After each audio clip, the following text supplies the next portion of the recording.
Eagles slugged their way past Packers in unsightly wild-card affair. In a wild-card playoff game that left fans cringing, the Green Bay Packers season came to a painful end with a 22-10 loss to the Philadelphia Eagles.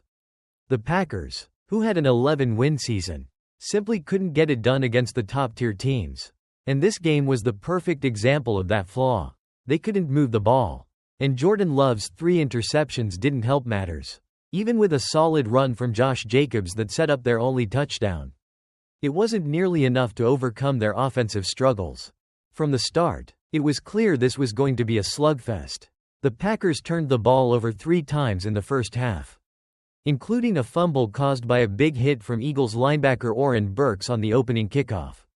It was debatable whether the Packers had recovered the ball, but the ruling stood, and the Eagles capitalized with a Jahan Dotson touchdown from Jalen Hurts. By halftime, it was 10-0. With both teams looking completely out of sync, the Packers had only 16 yards and 1 first down through their first 4 possessions.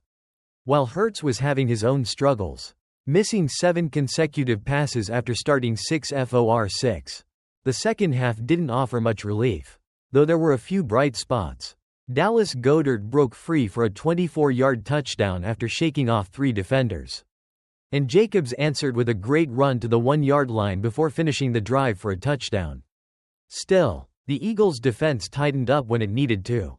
Despite losing key players like guard Elgton Jenkins and receivers Romeo Doubs and Jaden Reed, the Packers couldn't capitalize. A crucial 4th down pass from Love to Malik Heath fell incomplete when Heath's foot landed out of bounds.